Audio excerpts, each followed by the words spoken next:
बामकसद इस बस्म को सजाने में हमें सबसे बड़ा हौसला जिस ज़ात ने दिया, मेरी मुराद खलीफा हुजूर अनवारुल मशाइख मोहतरमुल मुकाम हाफिज साजिद हुसैन अशरफी साहब और सुन्नी अशरफ एकेडमी के जितने मिंबरान हैं, इन मिंबरान की दी हुई ताकत और इनके हौसले से आज का ये प्रोग्राम हम लोगों ने रखा है और जिसकी ताईद और हिमायत कुल जमाती तंजीम मालेगांव ने इनायत फरमाई।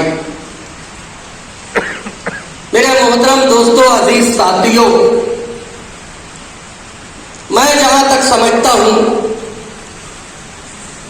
कि इंसान जिस अकायद पर है, मुझे ऐसा नहीं लगता, मैं बहुत पढ़ा लिखा आदमी नहीं हूं, मुझे ऐसा नहीं लगता कि हम सब अकायद में और मसालिक में शायद कभी एक साथ हो जाएंगे,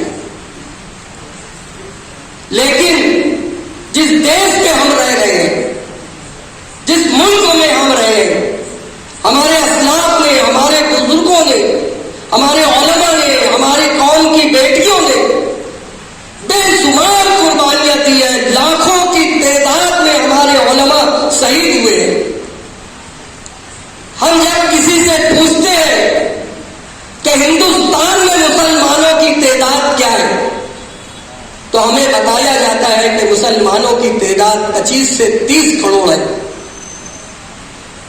तो मुझे फिर उस वक्त तहज्जुब होता है कि किसी से भी पूछो, किसी भी मसलक के जिम्मेदार से पूछो, किसी भी मक्तबे फिक्र के इंसान से पूछो, किसी सियासी तंजीम के सरबराह से पूछो, तो वो कहता है कि 25 से 30 करोड़ मुसलमान हैं।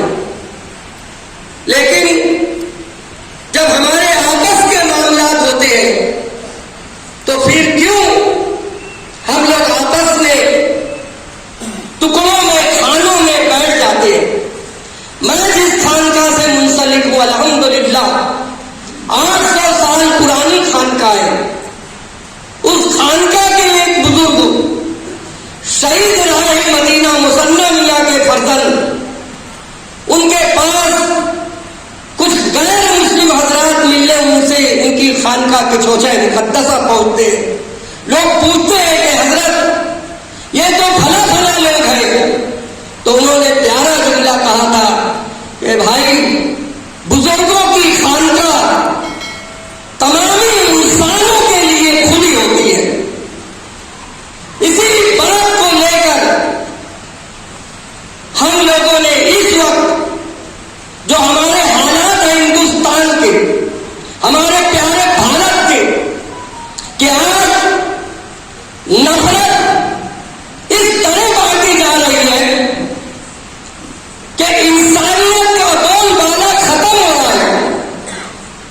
अगर आप माहौल के अंदर जाए, मशाइख अपनी खानका से निकले, मुदर्रिस अपने दरसगाह से निकले, मस्जिद के अइम्मा मस्जिद के बाहर निकले और जब अवामी मजलिस में आएंगे तो मैं अगर उनके दिल के अंदर इंसानियत का दर्द है तो वो खून के आंसू रोएंगे कि आज भारत के अंदर मुसलमानों की हैसियत और औकात क्या रह गई है।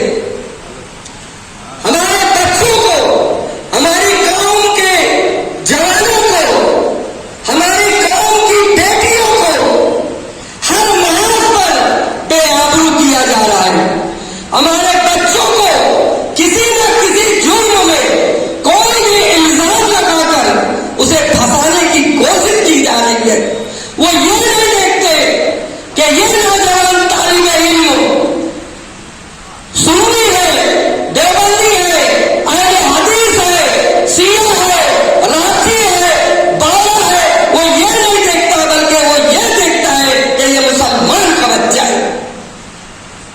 उनके घर वालों से पूछो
मुल्क खतरे में है, मुल्क का दस्तूर खतरों में है। इसलिए हमें मिल्लत भी बचाना है, मुल्क को भी बचाना है। इसलिए सुन्नी अशरफ नबी की जानिब से ये पैगाम दिया जाता है कि अपने अक़ीदे पर, अपने मसलक पर मजबूती से कायम रहते हुए कलमे की बुनियाद पर जब कभी मिल्लत पर और मुल्क पर कोई आफत या मुसीबत आए तो हम सब मुत्तहिद हैं और इंशाअल्लाह ताला हर तरह की कुर्बानी हम देने के लिए तैयार हैं। मैं सुन्नी अशरफ अकेडमी के तमाम अहबाब की जानिब से कुल जमाती तंजीम, दोनों जमीयतुल उलमा, जमात इस्लामी, जमीयत अहले हदीस, कांग्रेस पार्टी, राष्ट्रवादी party, Janata Dal secular, MIM, तमाम लोगों का तहे दिल से शुक्रिया अदा करता हूँ कि सब ने हमें इज्जत से नवाजा। अल्लाह ताला इन्हें हर मास पर कामयाबी अता फरमाए। अस्सलाम वालेकुम। मैं अतार हुसैन अशरफी साहब और मंच हुए जितने भी लोग बैठे हैं और आप लोग बहुत बहुत मुबारकबाद देता हूँ कि ऐसे देश के ऐसे हालात के टेम आप लोग एक साथ हुए। अल्लाह आपको बेहतरीन जज़ाए खैर दे। और मैं सैफ ग्रुप की तरफ से जब अतर हुसैन अशरफी साहब और स्टेज पे बैठे हुए लोग साहब को कभी भी कौम मिल्लत के लिए कोई भी तकलीफ आराम में अगर कुछ बात रहेगी इंशाअल्लाह हम तन मन धन से इनका साथ देंगे। इतनी बात करके अपनी बात करेंगे। अस्सलाम।